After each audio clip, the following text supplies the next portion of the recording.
Salut les Blooders, c'est Marcelf. Aujourd'hui, je vous fais un petit guide sur la collection à Flesh and Blood. Moi, au départ, j'étais pas du tout collectionneur. Je suis arrivé dans le jeu en étant un simple joueur plutôt casu. Et petit à petit, le jeu me donne envie de collectionner. Le jeu m'attire vers la collection, hein, donc j'ai l'impression que je deviens de moins en moins joueur et de plus en plus collectionneur à ce jeu. Et c'est pas forcément évident de s'y retrouver, surtout pour les nouveaux joueurs qui arrivent, surtout pour les débutants. C'est pas évident de s'y retrouver avec toutes les éditions qui sont sorties, avec toutes les modifications ou les nouveautés qui ont été apportées à chaque édition. Du coup, je vais essayer de vous faire un petit guide sur les différentes éditions qui sont sorties, ce qu'il y avait dans ces éditions, comment ça a été réédité, les différentes raretés, les différents traitements qu'on a sur les cartes, les petites choses un peu exotiques aussi qu'on a pu avoir ici et là au gré de la sortie des éditions. Puis voilà, j'espère que ça pourra aider peut-être les nouveaux joueurs qui arrivent et qui ont besoin de quelques infos un peu clés pour s'y retrouver dans ce dédale de cartes et d'extensions. Donc le premier set du jeu, hein, qui est sorti en 2019, alors c'est sorti en Nouvelle-Zélande, je crois en Australie, et puis un peu plus tard aux États-Unis. Ça a pas été distribué en Europe, hein, les premières éditions. Donc c'est Welcome to Wrath Alpha et Arcane Rising First Edition.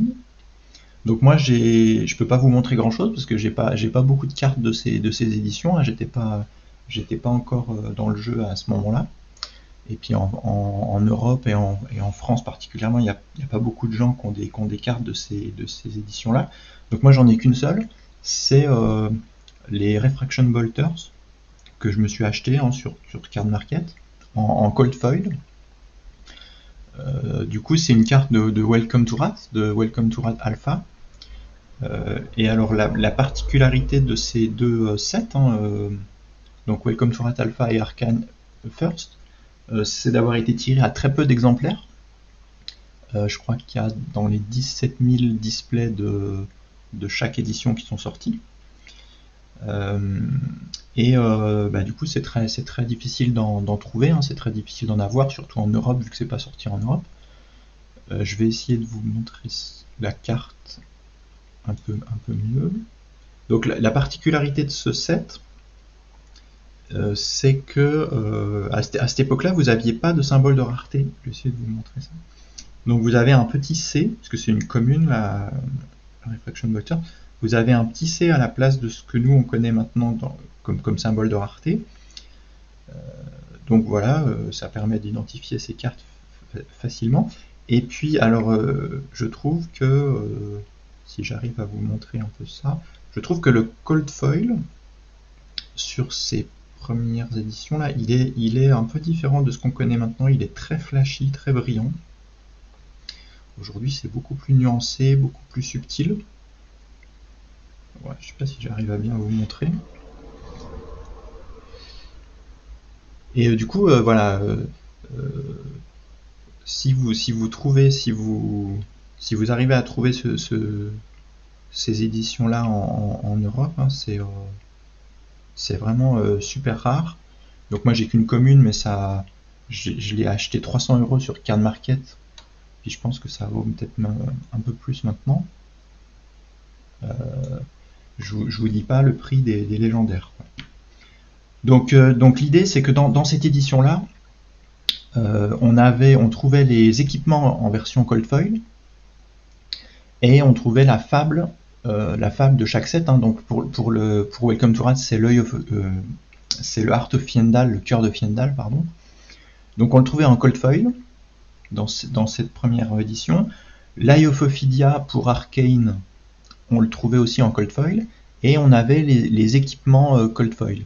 Donc les 5 légendaires, les 4 légendaires de classe, plus la légendaire de générique en équipement, la tunique pour Welcome, le Skullcap pour Arcane. Ça on le trouvait en cold foil. Et puis après, vous aviez tous les équipements communs, donc les 4 équipements de classe de chaque classe commun, plus les 4 équipements génériques de chaque set. C'est les Iron Rot dans Welcome, les communes génériques, c'est les Null Runes dans Arcane. Donc tout ça, vous le trouviez en Cold Foil. Et le reste, c'était soit du non-foil, soit du Rainbow Foil. C'est-à-dire que les Majestiques, vous les aviez en non-foil ou en Rainbow Foil. Il n'y avait pas encore de Majestic Cold Foil, c'est venu après dans le jeu. Et alors au niveau des raretés, vous aviez donc les communes, avec le petit C, comme je viens de vous montrer. Ensuite, vous aviez des super rares, qu'on va retrouver dans les rééditions après, mais je vous dis déjà les niveaux de rareté qu'il y avait. Communes, super rares, majestique, légendaire et fable. Les super rares, elles sont revenues dans la réédition en version Unlimited. Donc ça c'est donc là on peut laisser de côté ça.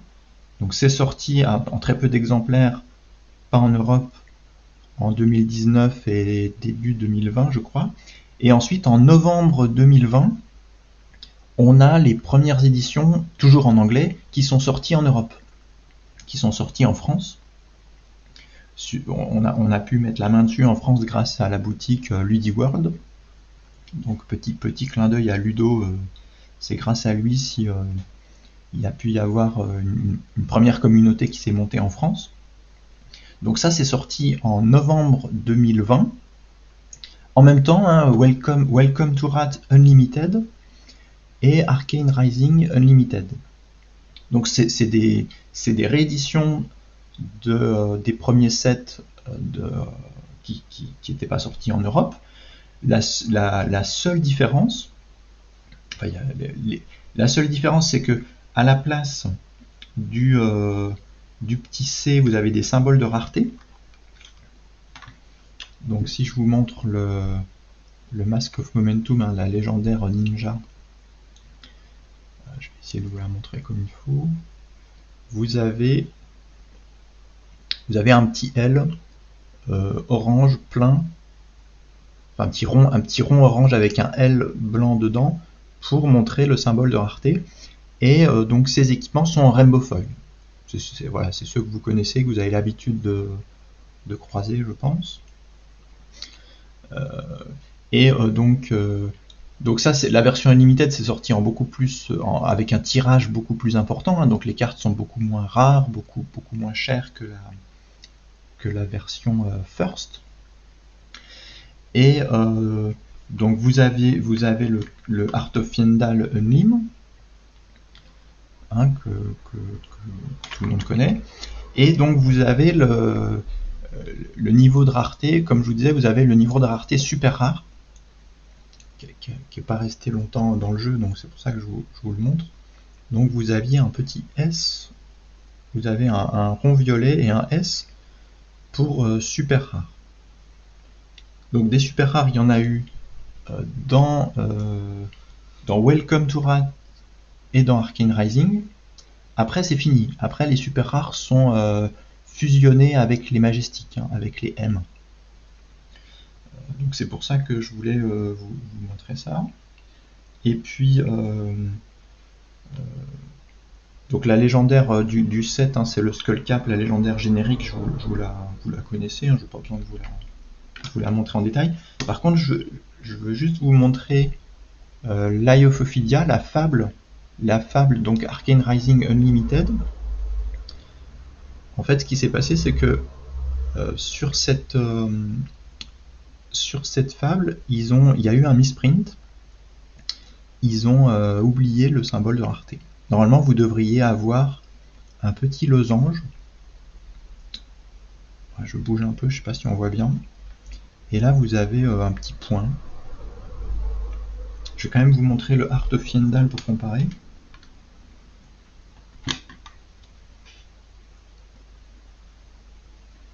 Voilà, le Heart of Fyendal. Voilà, on voit pas très bien, je bouge. Le Heart of Fyendal, vous avez un petit losange orange que vous n'avez pas sur le Eye of Ophidia version Unlim.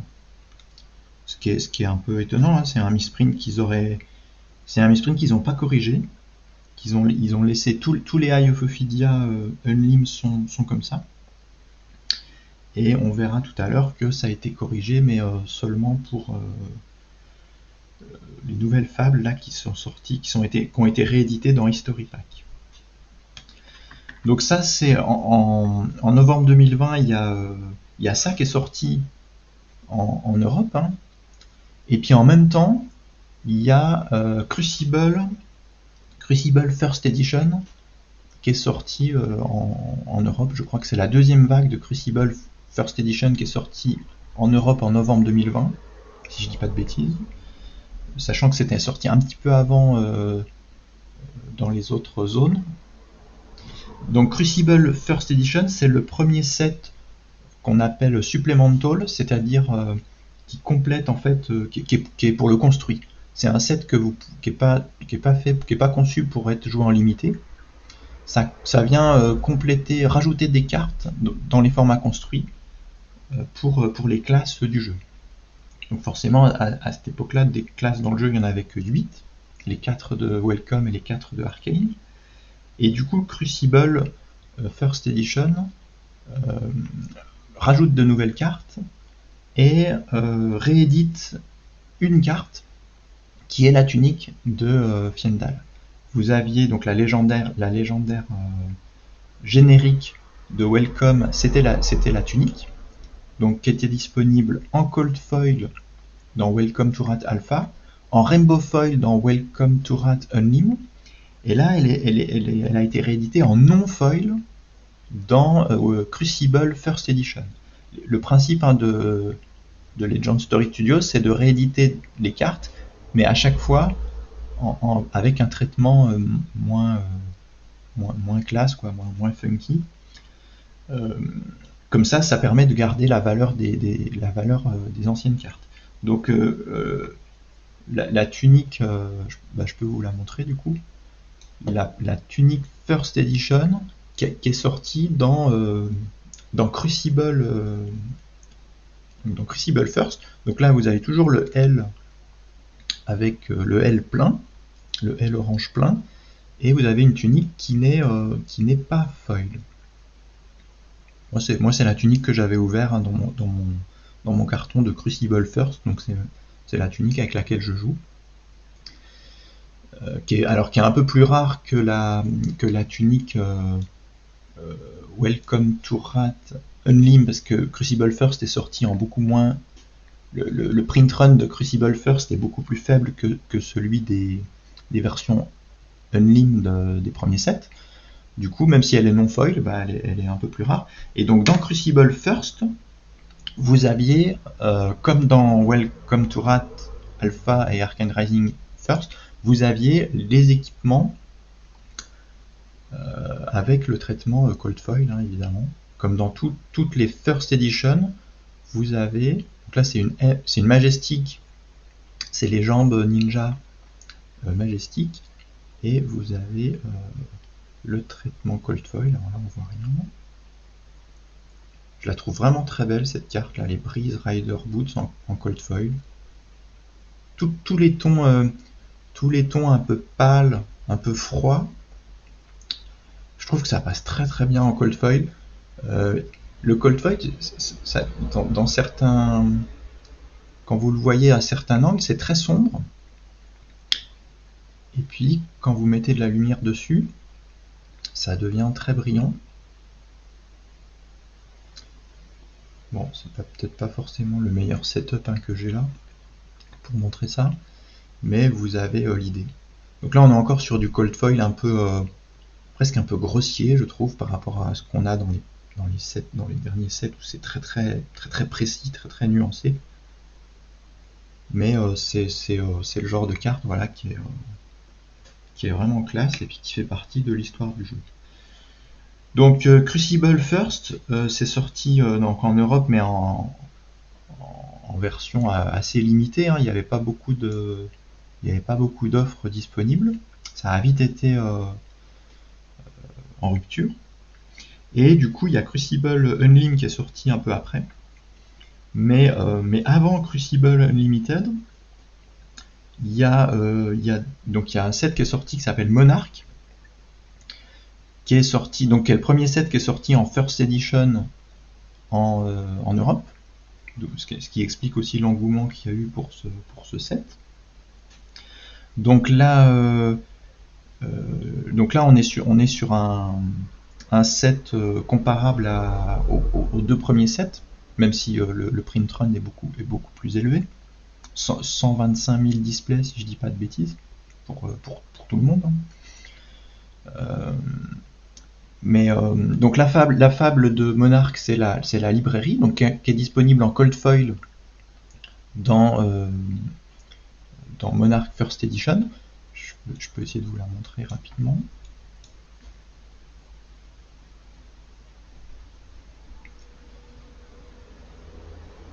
Donc c'est la première. Alors ça c'est la première fable qui n'est pas une gemme, qui est un landmark.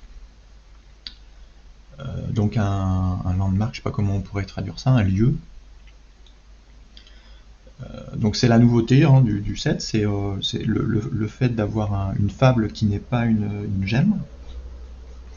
L'autre nouveauté du set, c'est d'avoir pour la première fois on a une Majestic Cold Foil.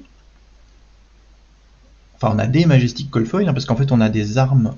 Enfin non, je dis n'importe quoi. Dans Crucible on avait déjà des Majestic Cold Foil, mais là on a des versions.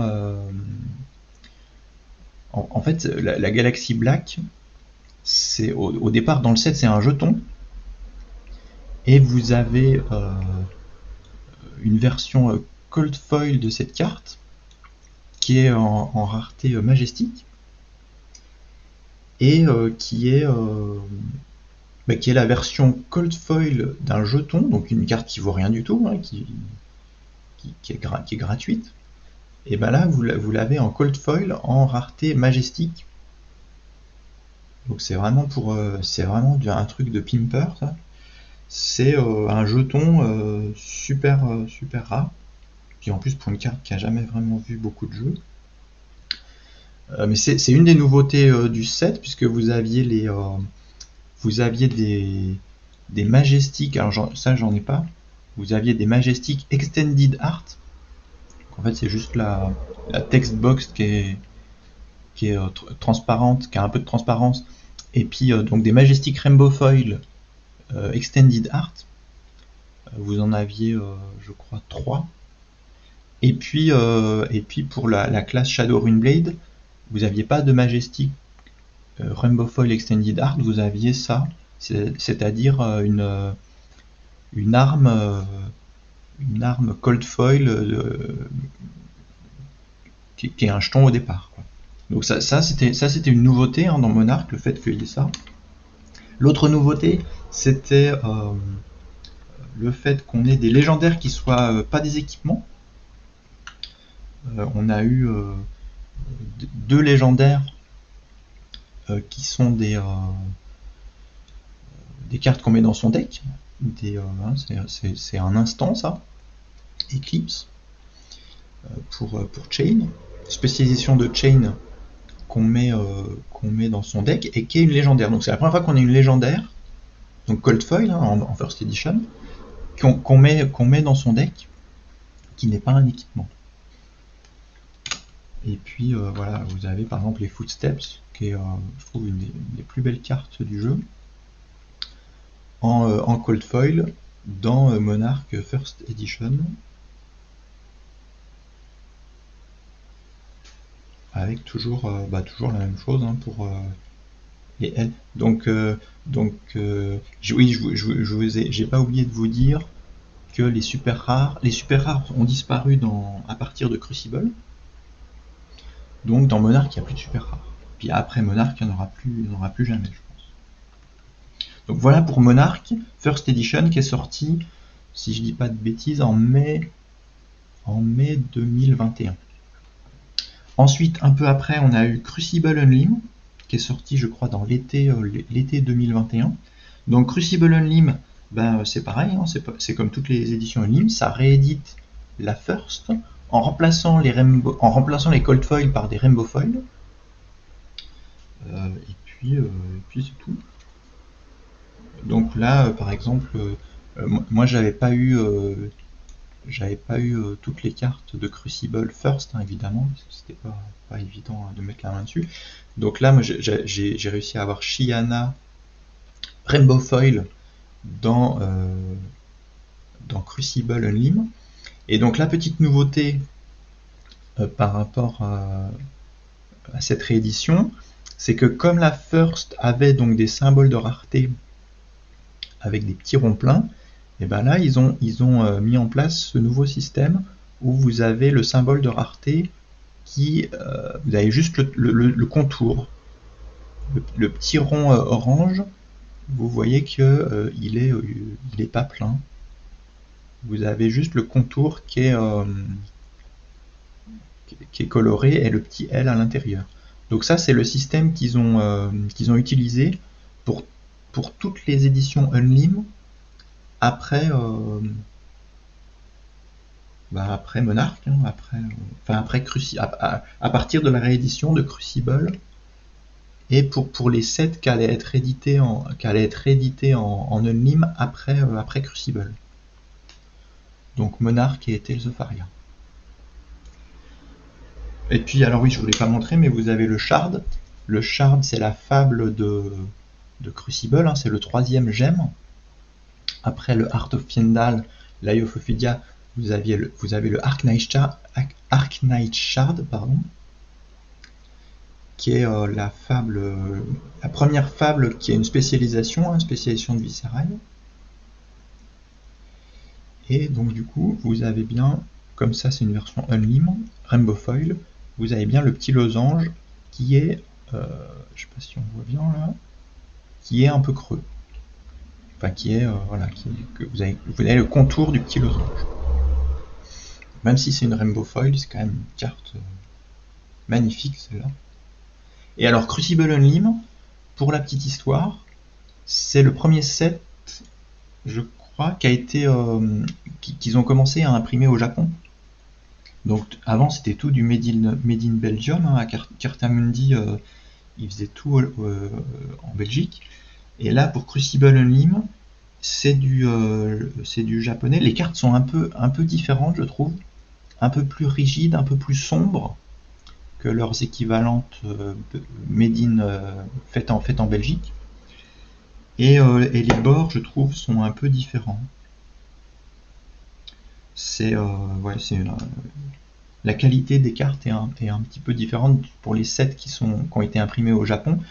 Faut savoir que il y a même pas mal de Welcome to Rat Unlim qui a été imprimé au Japon. Donc pareil, avec des cartes un peu plus sombres, un peu différentes des premières sorties de Welcome to Rat Unlim qui ont été faites en Belgique. Par contre, Arcane Rising Unlim, tout vient de Belgique, hein, ça n'a pas du tout été fait au Japon. Et d'ailleurs, je pense que le print run est beaucoup plus faible de Arcane Rising Unlim. Donc j'avance parce que je vois que c'est déjà assez long là cette vidéo. Ensuite vous avez Tales of Aria qui est sorti à la rentrée de septembre 2021.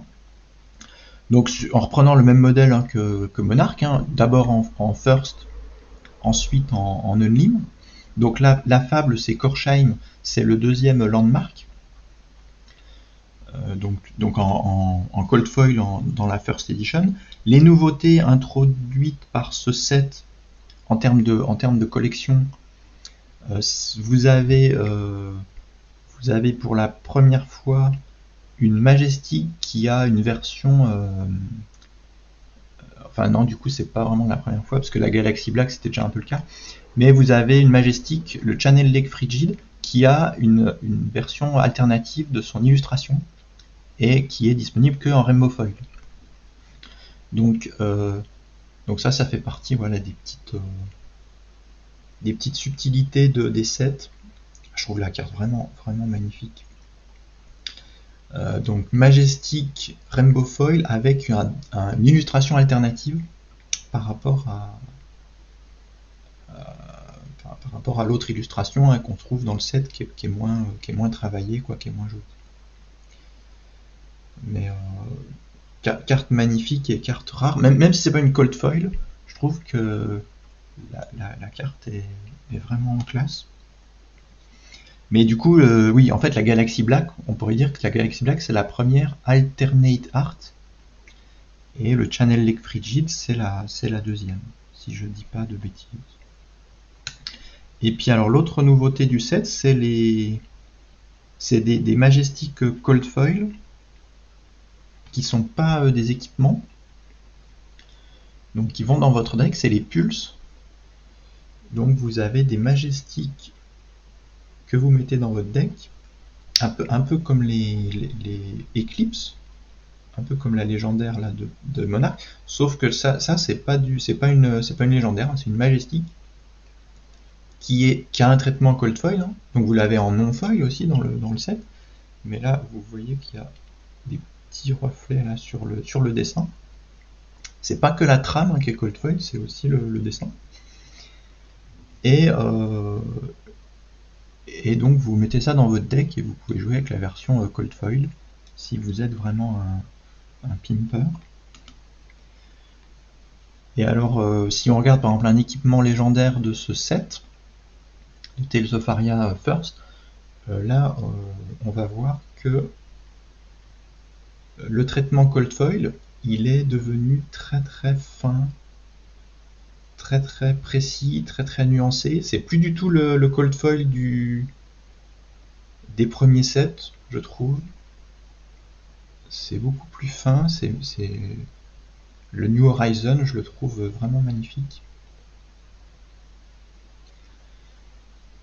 Voilà. Donc juste pour aller vite sur Tales of Aria et Monarch, les deux sets sont sortis en version Unlim, donc la seule différence, c'est toujours pareil, c'est vous n'avez pas de cold foil, les cold foil sont remplacés par des rainbow foil, et pour Unlim, j'en ai pas beaucoup, moi, des cartes Unlim de Tales of Aria, mais vous avez le système donc de symboles de rareté creux.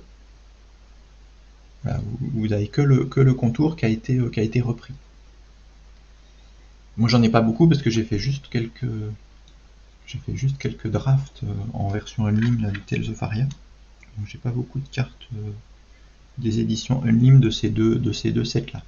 Ensuite, après Tales of Aria, vous avez un deuxième supplémental set qui est sorti. Donc c'est un peu l'équivalent de... C'est comme si c'était des blocs en fait. Vous avez Welcome, Arcane, Crucible, c'est le premier bloc. Ensuite vous avez Monarch, Aria et Everfest, qui est le deuxième bloc.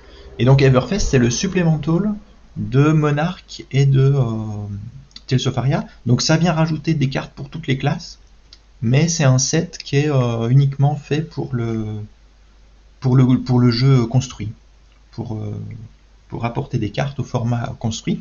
Donc pour le moment, Everfest, il est sorti que en First Edition. Il n'est pas encore sorti en Unlim. On va voir si ça sort en Unlim en septembre 2022 ou pas. Donc pour le moment, les cartes d'Everfest sont sorties et elles sont uniquement cold foil, quoi. Pour celles qui sont cold foil, vous n'avez pas aujourd'hui leur équivalent Unlim. Donc la fable du set, c'est le Grandeur of Valahai. Donc c'est la quatrième gemme du coup, le quatrième gemme. Non, en français on dit une gemme, je crois. Et donc cold foil, alors avec un cold foil très raffiné, très subtil, que je trouve magnifique. Et donc c'est la gemme pour les gardiens. Donc voilà pour la fable de ce set. Alors dans ce set, forcément, ils avaient réédité la tunique dans Crucible, la L générique de Welcome. Donc ils ont poursuivi leur modèle, hein, ils ont continué sur la même voie. Ils ont réédité le Skull Cap en non foil. Donc la L générique de Arcane, qui est quand même jouée dans beaucoup de decks, vous l'avez en non foil dans Everfest. Alors les nouveautés de Everfest, c'est déjà le fait d'avoir un héros full art. Donc vous avez un nouveau héros, une nouvelle version d'un héros qu'on connaissait, hein, de Bravo, une nouvelle version de Bravo, avec double face, avec un côté full art cold foil, voilà, et puis un côté cold foil avec la trame et avec le texte. Donc ça c'est de rareté majestique. Donc c'est la première fois qu'on a ce traitement là pour un héros, d'avoir un héros double face full art cold foil qui est plutôt chouette, même si le héros il a eu une vie très courte dans le jeu, enfin en tout cas en CC, puisqu'il est déjà Living Legend, ça veut dire qu'il est déjà banni dans le format construit principal. Cette carte, c'était nouveau d'un point de vue collection d'avoir cette rareté-là, enfin ce traitement-là. Oui, d'ailleurs, ça me fait penser, dans cette vidéo, moi je vous parle que des cartes qui sont sorties dans les sets, hein. Je vous parle pas de promos. Les promos, ce sera encore un autre sujet pour une autre vidéo peut-être. Et donc la nouveauté de Everfest, c'est d'avoir alors c'est pas, oui, on pourrait dire que c'est extended art,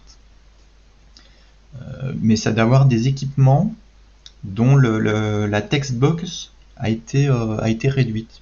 Il y a plus d'illustrations que de textbox, donc ça fait des jolies cartes, hein. Donc là vous avez le Earthlore Bounty, un équipement majestique du gardien, qui est en version cold foil, hein. Comme je vous disais, forcément ça existe que en cold foil pour le moment, et qui est alors pas full art, mais voilà, vous avez une text box qui a été réduite, et vous avez dans le même genre, vous avez le Stalagmite, le bouclier pour les gardiens Ice, donc pour Oldhim et Starvo, qui a aussi ce traitement-là. Donc ça fait aussi de nouvelles cartes à collectionner qui sont sympas. Enfin, donc ensuite, donc là on finit le deuxième bloc, hein, avec Everfest, et là on attaque un nouveau bloc avec Uprising. Donc Uprising c'est sorti il n'y a pas très longtemps, hein, c'est sorti au mois de juin. Donc Uprising, ça change un peu tout, puisque c'est le fameux Fab 2.0 annoncé par James White. Donc Uprising, il n'y a plus de First Edition et d'Unlim. On fusionne les deux dans une seule édition, et donc vous avez à la fois les Rainbow Foil, des équipements Rainbow Foil et des équipements Cold Foil, puis pas que des équipements, mais tout le reste. Vous avez les deux dans le même set. Donc voilà, pour le moment ça a l'air de plutôt bien marcher, ce nouveau modèle, hein, le fait d'avoir tout dans le même set, d'un point de vue économique, c'est vrai que ça pouvait poser des soucis d'avoir la First qui était tout de suite en rupture, dont les prix pouvaient augmenter à cause des spéculateurs, et puis l'Unlim dont personne ne voulait. Là maintenant, d'avoir fusionné les deux, je pense que c'est un bon modèle pour LSS. Et donc quand vous ouvrez un booster de pricing, vous pouvez avoir par exemple là c'est la fable de pricing, le Blood of the Drakai. Moi je l'ai ouvert en Rainbow Foil, donc ça me va très bien d'avoir la fable en Rainbow Foil. Je vais pas courir après la Cold Foil à tout prix, et donc ouais, ça rend pas très bien là, j'ai l'impression. Donc vous avez la fable, moi je l'ai en Rainbow Foil. Ensuite vous avez les légendaires, par exemple là j'ai eu le Ghostly Touch en Rainbow Foil.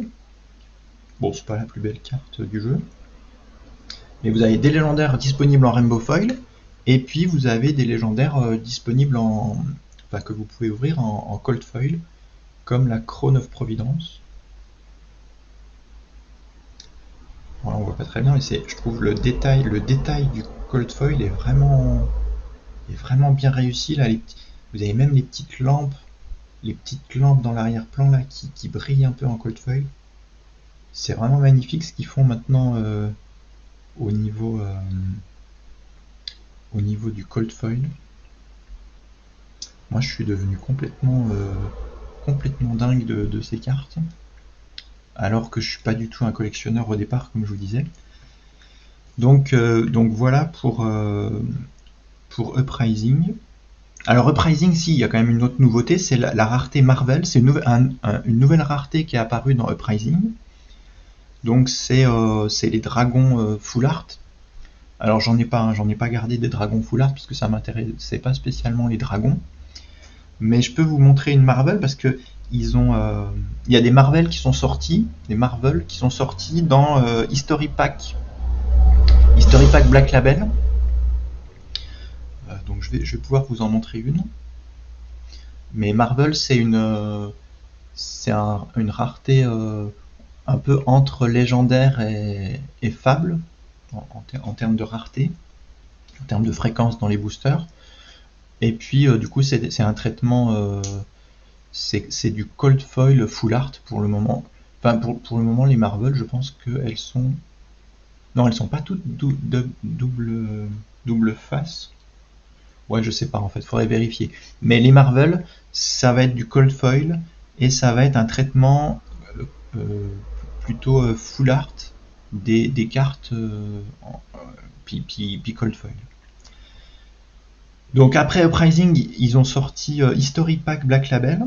Donc ça c'est la réédition, c'est une réédition, c'est un best-of des 3 premiers sets, hein, du premier bloc. C'est un best-of de Welcome, Arcane et Crucible. Donc en localisé, en version localisée. Je reviens pas sur la qualité des traductions et de la localisation. Moi je vous parle juste de ce qui est disponible là d'un point de vue collection. Donc forcément ils ont repris leur modèle comme si c'était de l'Unlim. Alors là moi j'ai pris de l'italien parce que le français c'était vraiment pas possible avec les problèmes de traduction. Donc là vous voyez que je trouve ça plutôt sympa comme ça sonne en italien les cartes, les noms des cartes. Et donc vous voyez que pour l'History Pack Black Label, donc on est sur du bord noir, sachant que l'édition qui suivra ce sera du bord blanc. Et on a toujours le symbole de rareté avec seulement le contour qui est coloré. Donc là, les fameuses Marvel, en fait, dans History Pack Black Label, ils nous ont fait un joli cadeau. Ils ont sorti les héros Cold Foil Full Art, les premiers héros du jeu, les 8 premiers, adultes, Cold Foil Full Art, comme Starvo que je vous ai montré tout à l'heure. Donc, donc là, moi je me suis pris un Katsu en français, hein, Katsu le vagabond. Donc vous avez la face full art qui est juste à tomber par terre au niveau des détails et des nuances de cold foil. Là, bon, la vidéo va pas lui rendre justice, mais c'est complètement dingue, je trouve. Et puis vous avez, comme pour Starvo, hein, vous avez l'autre côté qui est aussi cold foil, la trame cold foil, le dessin cold foil, et vous avez le petit symbole de rareté pour les Marvel qui est un petit triangle violet. Voilà, je sais pas si ça se voit. Donc voilà à quoi ça ressemble une Marvel dans History Pack. Donc c'est des cartes vraiment rares que je trouve génial à collectionner. Et du coup, alors comme j'ai pris de l'italien, j'ai pris un carton d'italien Et j'ai eu de la chance, je suis tombé sur un Aiophilia en italien, Occhiodiophilia. Donc je vous le montre. Et après je vous dis pourquoi je trouve cette carte particulièrement intéressante. Donc déjà je trouve je trouve ça plus clair si je peux comparer, si je peux arriver à comparer, ça va pas être simple. La carte est un peu plus claire que son équivalent en Arcane Rising. Et donc ça brille un peu plus le Rainbow Foil. Et donc comme je vous disais que sur l'eye, il y avait ce fameux misprint du symbole de rareté qui était manquant. Donc là, avoir un eye avec ce petit losange, pour le collectionneur que je suis devenu, c'est assez dingue. Parce que pour moi, l'eye, c'était sans ce petit losange. Le l'eye c'est un peu ma carte préférée du jeu, hein, parce que je l'ai beaucoup joué dans Kano. Et du coup, avoir cette taille, je trouve ça génial d'un point de vue collection. Donc je trouve que LSS, alors malgré les soucis qu'on a eu avec les versions localisées et puis ces problèmes de traduction, je trouve que LSS nous a fait un beau cadeau aux joueurs et aux collectionneurs européens en nous filant ces Marvel et puis ces rééditions de Fables. C'est la première fois que des fables sont rééditées dans le jeu. Je sais même pas si ça existera. Je sais même pas si s'il y aura une deuxième. Parce que je suis pas sûr que les fables soient censées être rééditées au-delà de Alors avant c'était la First et l'Unlim. Maintenant c'est tout dans la même édition. Qu'on a la fable Cold Foil et la fable Rainbow Foil. Voilà, je suis pas sûr que dans la suite du jeu ils rééditeront très souvent des fables comme ça. Du coup, je vous ai parlé de la collection, de ce qu'on pouvait collectionner dans les sets de Flesh and Blood qui sont sortis jusqu'à maintenant. Ça fait une vidéo très très longue, je m'en excuse. Je vous remercie si vous avez regardé la vidéo jusque là, ça veut dire que vous êtes déjà peut-être mordu comme moi de collectionner les cartes de flèches. Et en tout cas, je vous souhaite de bien vous amuser avec le jeu et avec ces cartes. Ciao, à bientôt!